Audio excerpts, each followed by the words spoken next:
Psalms 118. Oh, give thanks unto the Lord, for he is good, because his mercy endureth forever. Let Israel now say that his mercy endureth forever. Let the house of Aaron now say that his mercy endureth forever. Let them now that fear the Lord say that his mercy endureth forever. And in verse 24, this is the day that the Lord has made. We will rejoice and be glad in it.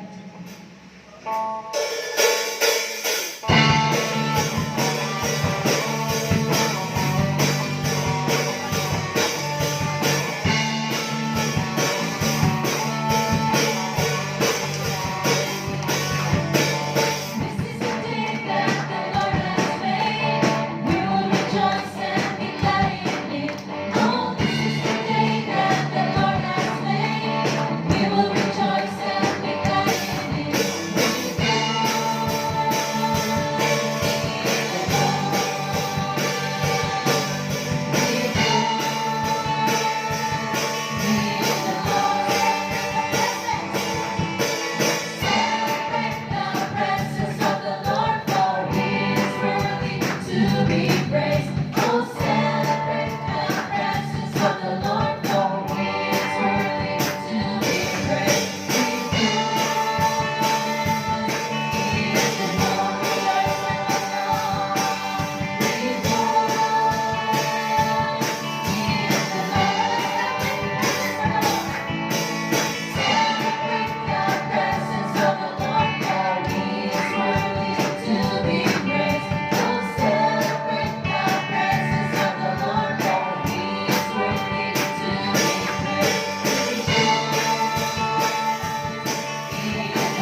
Ginoo, paghatag nimo sa libre ng kinabuhi, Lord God.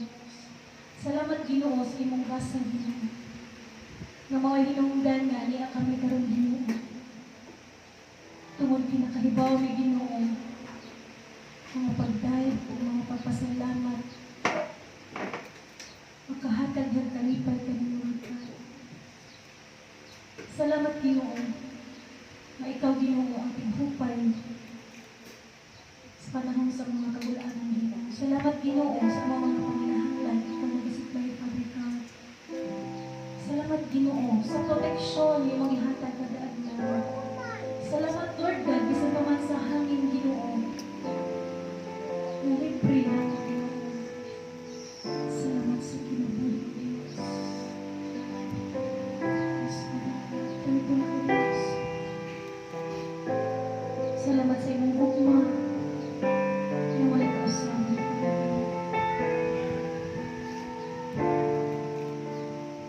Yes, Lord. Ikaw, yes, Lord.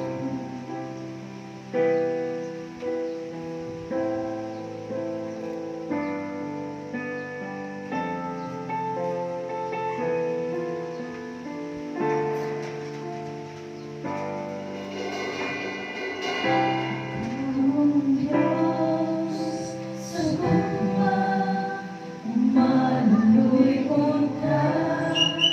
Sa magkakaroon ng kuliyan, magkinudanon ka. Ang ngalan mo, takos, ay kung mahalon. Sa tanan nga panahon, himayaon. Ikaw ang Diyos sa tugma, umanuloy-on ka.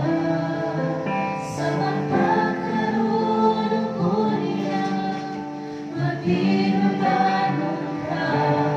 Ang ngalan mo, takos, kay kung mahalon. Sa tanan nga panahon, himayaon. Ikaw ang Diyos sa tugma, punong sa grasya. Sa tanan nga mga saan mo, magkinudanon ka. Ikinabuhi ko, ihalay kanimo.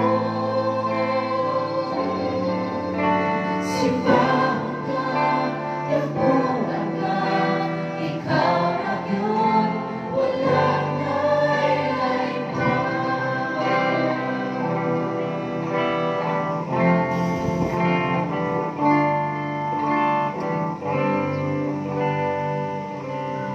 Ikaw ang Diyos sa tugma, umanuloy-on ka. Sa magkakaroon ng kuliyan, magkinudanon ka. Ang ngalan mo, takos, kay kung mahalon. Sa tanan nga panahon, himayaon. Ikaw ang Diyos sa tugma, punong sa grasya. Sa tanan nga mga saan mo, magkinudanon ka. Ikinabuhi ko, ihalay kanimo. Simbahan